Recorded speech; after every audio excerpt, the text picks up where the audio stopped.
السلام علیکم. وعلیکم سلام. ببر منیر صاحب خو بیا ببر سوی، نور ببر سوی. څنګه به نه ببر کېږو په دې ملک د خارمړي هغه نایله ورچې ویښتان په کشني کې وای 3,500 روپۍ سړی مې کشني کوه ښه دی څو به نور غټ ښه الله دې نور غټ که. اوس لا لږ غټ یې. نو داسې خبره ده که د ډوډۍ دپاره راغلی دې واده ته نو ډوډۍ خو وخوړل سو وروره. ته لکه ورور زه کوم ستا رنګه وږی یم چې د بل و ډوډۍ ته مې سترګې ختې. شکر دی وروره جانه د باډر لغړی یم چې د دې خوا اوړم هم 3 روژه وم چې د اخوا راوړم هم 3 روژه وم. ستا رنګه خو نه یم وروره وم تی به ګوایان یاست. زموږ په وطن کې دی واده نست، دی کوزده نست، دی سالګره نست، دی پاتا نست. ای پاتای خو مه شوروه. دی سنتي نسته چې دی نه یي پکې نه. ولې کاکا خدای ته وګوره کله ناکله په خپلو خرموړو م یو ګوله خوره. یاره خدای ته وګوره دا سیالان خلک راغلي دي د دې سیالانو مخ ته سړی دا رقم خبرې نه کوي. دا سیالان دي یاره دا خو ټول مزدوران.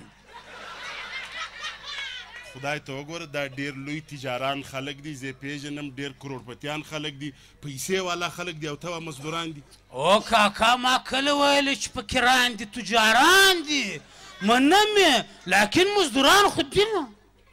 څنګه مزدوران دي یاره؟ زه وینم د دې هر یوه سره د 2 کروړو ګاډۍ ده. دغه حاجي عمر صاحب راغلی دی د دوبۍ څخه زه پیژنم هره بنګله د 3.5 کروړه ده. ته وا دا مزدور دی یاره. اوهو امان الله جانه منم یې وم د پیسو والا دي. یوه پښه په دوبۍ کې بلې په انډونیشیا کې لکن دي مزدوران.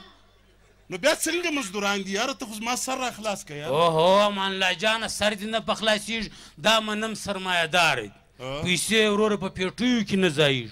د ښو غټو غټو بنګلو خاوندان دي، د ښو درنو درنو ګاډۍ خاوندان دي لکن دي خو مزدوران. توبه مې د خدایه زه هم په چپلاخې ووه. څنګه مزدوران دي؟ د چا مزدوران دي؟ د ماینو مزدوران.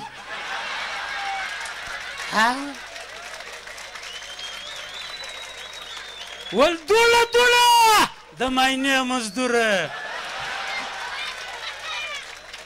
او تو خدای ته دې ناست یا مخامخ درواغ به نه راته وایه. رښتیا خبره راته وکړه د ماینې مزدور یې که نه. دی مخ وګرځي سم دم وپوټه کت په بازار کې به را روانو سړی به ځینې بیرېدی په چارشاخه به سلام نه ورلوېدی. دی چې وګورې سپېره غوږونه په کوڅه کې را روانې پیازو پټاټې یې راخیستې. بله ورځ یې د کور و مخ ته را تېرېدم دی هم را ووت. اڅه له ملګرو سو وروره بازار ته را روان سو. یو 5 ګامه چې مې را واخیستل د شا د خوا غږ را پسې وسو. ول اوږد هغه حیران سوم سړی ایسته کوي. چاته مې وکتل ورېندارې نارې پسې ویلې ول چې د بازاره راځې د نانو دپاره توشک در سره راوړ. زمړې یو غر سړی هلته به په ټینګ کې ناست وې د امریکې ډرون به دې راغورځول. اوږد هغه په توشک پسې را روان. یاره څونه په پښه تړلی سړی یاره. ته دا سیالان خلک وګوره دا خبرې وګوره یاره. بیا سیالان و مزدوران وګوره. خدای ته وګوره دا مزدوران نه دي په دغو کې اکثره سیدان دي او سیدان هم هغه د نظام هغه رنګ چې الوزي. پخوا خو به سیدان په وزرانو باندې الوتل د کراماتو څه به الوتل. نن سبا په هلیکاپټرانو کې الوزي. یاره ډېر بد بېکاره سړی. اول به دې راته ویل چې دا سیدان سیدان خو ډېر خلور خلک دي، ډېر فاسته خلک دي، ډېر غټ تجاران خلک دي. او زما په خیال دوی بیا یو لوټه تر دا نور زیات د ماینو مزدوران دي. ولې دا وایي هر شریفه سړی چې هغه د کور والا ډېر تابعدار وي. زموږ شیخ حسن صاحب وایي چې د ماینې څه نه بیریږي هغه غویی دی ګر سره وایي په قرآن ما چې ول وش به یې تا غویی یاد.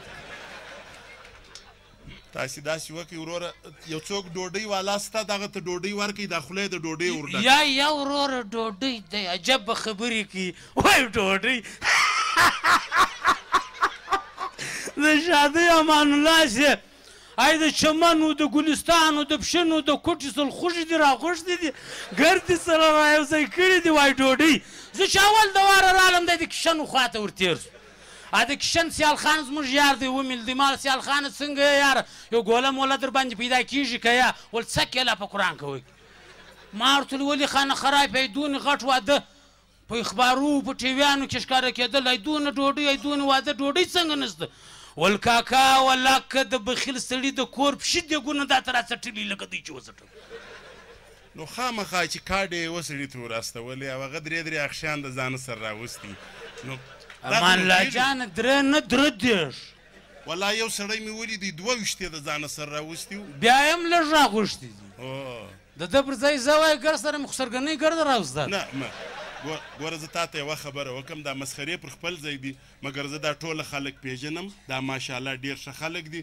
په جاپانو په انډونیشیاو په دوبیو په چاینا کې بزنس دی هلته هوټلان کم دي یاره په جاپان خو دې ولاکه خبر یم خو دا چینا خو دې خدای ګر سره غرق کړي ولې دلته زوی مړي دا صندق له راغلي ول یې څو عمر یې تېر کړي وروره پسونه وزګړي غویان ای خو مشهوره وه ګیدړي و چغالان به خدای که پیدا کړي ګیدړي و چغالان هم په اور پسې د کربوړو د چرموښکۍ تاریخ یې راسه ورک دا کربوړی بیا داسې چیچی تاسې ول ممپلۍ خوري زوی مړي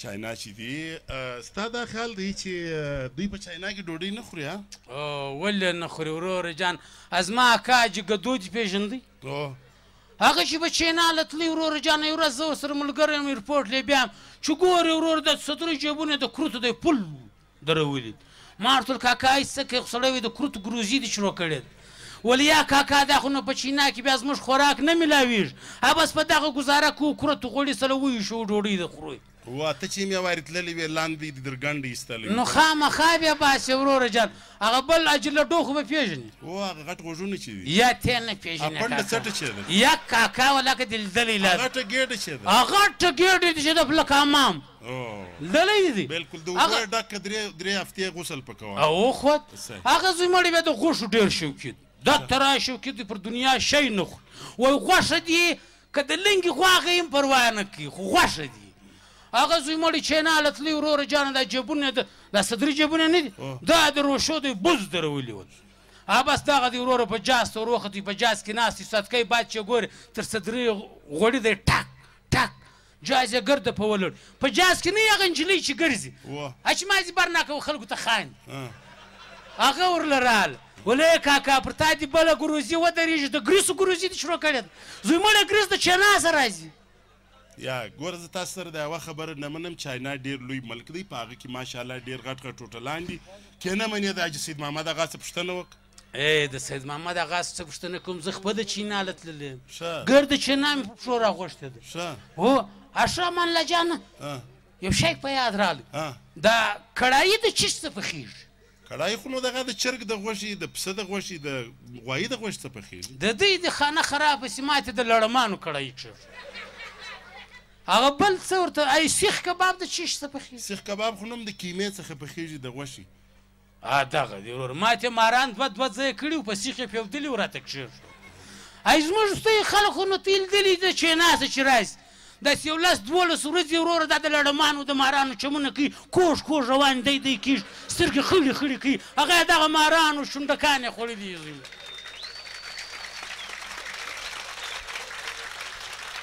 ښه امان الله جانه یو خبره پوښتنه درڅه وکړم تا به دا د مژکانو اچار نه یې خوړي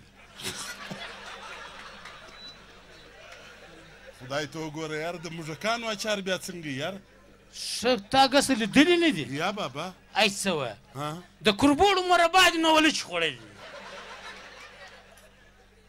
یاره دا اوس ته څنګه خوا دې وګرځه یاره دا څنګه خبرې کوې یاره ښه خو تا ول زه چینا له تللی یم ته چینا له تللی یې یا زما په خیال زه مریاباد ته تللی یم ما ته دې درواغ ویلي تا ول زه چینا چې چینا له ولاړ چې هغه به د کربوړو مربا خامخا خوري د چونګاشانو سلاته اولو هغه خو نو بل شی وګر سر تاسو په تیک شا خوړل نظام هغه خو نو ولې چې خوړلی دي نظام هغه خوړلی ده وای خواستی په ګلستان کې اوس کربوړي ولا که ملاویږي ګس په پرمټ نسته ورور هغه غټې غټې میږي خو ګس تاریخ ورک سول نظام هغه خو نو موږ ونیسي بیا وایي سویان مې نیولي و کباب کړي دغه دی ورور جان هو بالکل دغسې دي دی وایي چې غاښونه ښه تېره کوي